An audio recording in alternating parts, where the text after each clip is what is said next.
One big problem with the sprint booster in my Toyota Tacoma.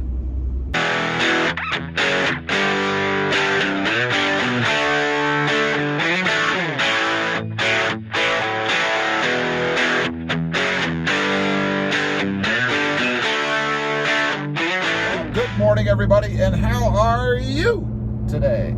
Pretty good here, and I am out driving around in the Toyota Tacoma with my freshly installed sprint booster, and there is one problem. Now, I know some of you are going to say, oh, that's a clickbait video.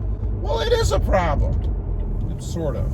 So if you're not familiar, you know, I've had the Toyota Tacoma, this version, the manual transmission, for a bit over a year now. And if I'm being honest, when I first got it home and after I settled into it for a little bit, I was disappointed. I actually thought, who knows why, that for some reason the manual transmission would be quicker than the automatic was, because I found the automatic to be rather sluggish and slow as well. So I was disappointed. It wasn't. I got the manual, and if anything, it was slower. It felt more sluggish than the automatic did. So I took a leap. For a long time, I had questioned the sprint boosters and the pedal commanders and the iDrives, you know, every different derivative of the original, which was the sprint booster, by the way. But I decided to go ahead and give it a try. You know, enough people had told me that they had had good results with it that I thought I'd go ahead, put it in. There is a return guarantee on it if you don't like it. So I thought, what do I have to lose? I'll try it. So I got it, I put it in the first drive. If you saw the video, that was my honest reaction. I brought you guys with me on the first drive because I wanted to give you an honest reaction to it. Was it a gimmick? Was it a waste of money? Well, no, it wasn't. Not at all. It completely transformed the driving experience for this Toyota Tacoma for me. It's just amazing. It woke up this engine, and I love it. So what's the problem? I said there's a big problem, right? Well, depends on how you define problem. Big, I guess. The big problem is you kind of have to retrain yourself, particularly in the manual transmission, on how to drive the truck. You know, I've had it for, like I said, over a year, and I've gotten used to, or I had gotten used to the way that it drove. So I knew when to shift and how it was going to react and all that good stuff. Well, now I find I'm having to retrain myself because it's that much more responsive, quicker. And I want to clarify that again, because some people still don't seem to understand that it doesn't increase the horsepower of the truck. It just better utilizes what you have via a quicker or faster responding throttle. When you hit the gas, it goes. It doesn't feel sluggish because there's a built-in lag. Thank you very much, Toyota. And they probably did that for gas mileage purposes, I guess. Although, if, you know, I take a look at my gas mileage, I'm at 15.3 miles per gallon. Of course, that is computer calculated, and I do have bigger wheels or tires on the truck, so obviously that's going to be a little affected, I suppose. But I'm looking at apples to apples from what it was before, which was about 14.7 is what I normally run, to what it is now, which is 15.3. Still in the same ballpark range. It depends on how you drive, and I'm not saying that it's going to give you better gas mileage, but I'm not saying it isn't either. I just don't know yet because I haven't had it long enough. So, there definitely is a learning curve, and I'm sure it's the same if you have an automatic. You know, you have to get used to that different throttle response, and maybe that's why some people didn't like it. I know there have been people who told me that they had this unit in the past.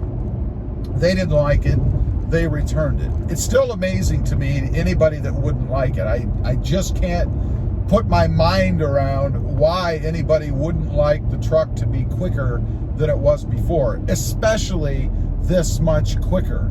So I don't know, maybe they're just super sensitive to acceleration, and they were so used to what they had before, the sluggishness of the truck, that they then became uncomfortable by it being that much quicker. I'm not sure. It does take a little bit of time. You do need to relearn a little bit.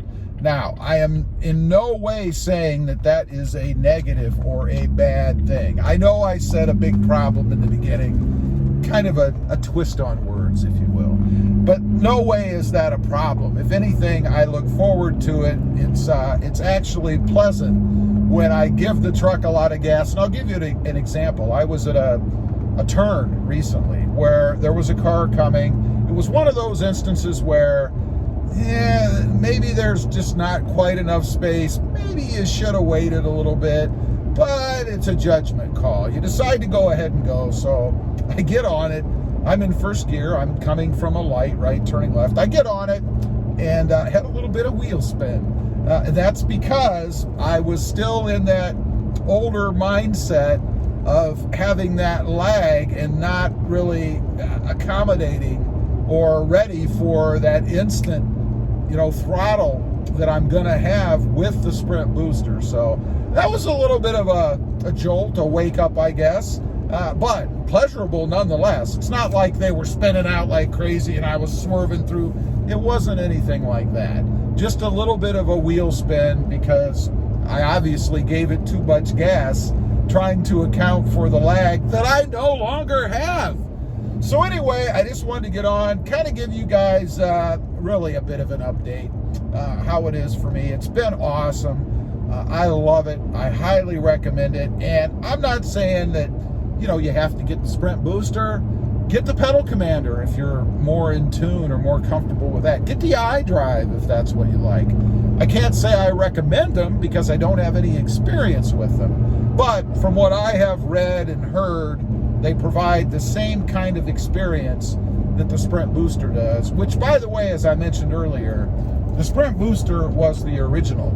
All of these others that have come out are copies. And you might say, but yeah, you hear about the pedal commander everywhere. Well, just because it's advertised more doesn't mean it's better.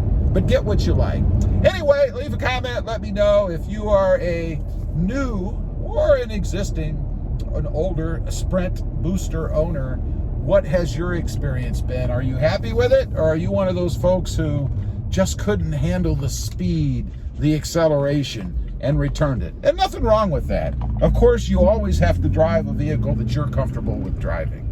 Leave a comment. Let me know. Also, real quick, I do have two additional channels. The first is Robmotive Tundra, all about my quest for the upcoming 2022 redesigned Toyota Tundra. And there is something big that has happened over on that channel, depending on when this goes out. So make sure you go over there and subscribe. Don't forget also, I have Robmotive JT, all about my experiences with the Jeep Gladiator. Check them out, and if you like them, why not subscribe? Don't forget to click that notification bell so that you don't miss out on any upcoming videos. And do me a favor, smash that subscribe button on the way out. Thanks for watching. Stay safe out there.